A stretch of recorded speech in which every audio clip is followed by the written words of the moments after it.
संत तुकोबांची पालखी देहूतून आकुर्डीकडे मार्गस्थ होणार आहे। देहूकरांचा निरोप घेतल्यानंतर ही पालखी रथात विराजमान होऊन पुढे मार्गस्थ होतीये।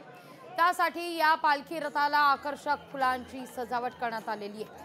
हा पालखी रथ देहूच्या मुख्य मंदिरातून आता अनगडशहा दर्गा या ठिकाणी घेऊन जाण्यात येणार आहे। हा पालखी रथ बाहेर काढताना वारकऱ्यांची हरिनामाचा जयघोष देखील पाहायला मिळालाय। तसंच भाविकांनी हा क्षण आपल्या मोबाईल कॅमेऱ्यातही कैद केलेला आहे।